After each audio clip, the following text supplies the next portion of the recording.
টানা 72 ঘন্টার অবরোধ শেষে গত 3 দিন ধরে রাঙ্গামাটির সাজেগত আটকাতন্যে 1500 পর্যটকরে অবশেষে সেনাবাহিনীর পাহারায় মঙ্গলবার ফজরতুন নিরাপদে পৌঁছায় দিয়ে হয়। মঙ্গলবার সকাল 6:30টায় সাজেকত আটক পর্যটকলর 112 জিপ 109 বাইক 23 সিএনজি গড়িয়ে নিরাপদে তারারে বাগাইহাট ও কাগড়াছড়ি সড়ক পথে সেনাবাহিনীর নিরাপত্তায় চট্টগ্রামের জিপ পৌঁছায় দিয়া হয় বলে জানাই রাঙ্গামাটির বাগাইছড়ি উপজেলার নির্বাহী কর্মকর্তা শিরিন আক্তার। এর আগে গত সোমবার সাইকেল হেলিকপ্টার করে প্রায় 50 জন পর্যটকরে পৌঁছায় দিয়া হয়।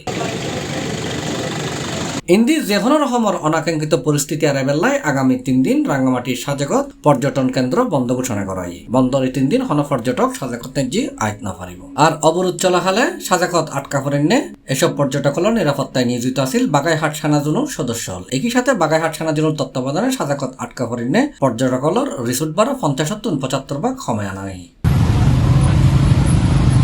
C+ চট্টগ্রাম।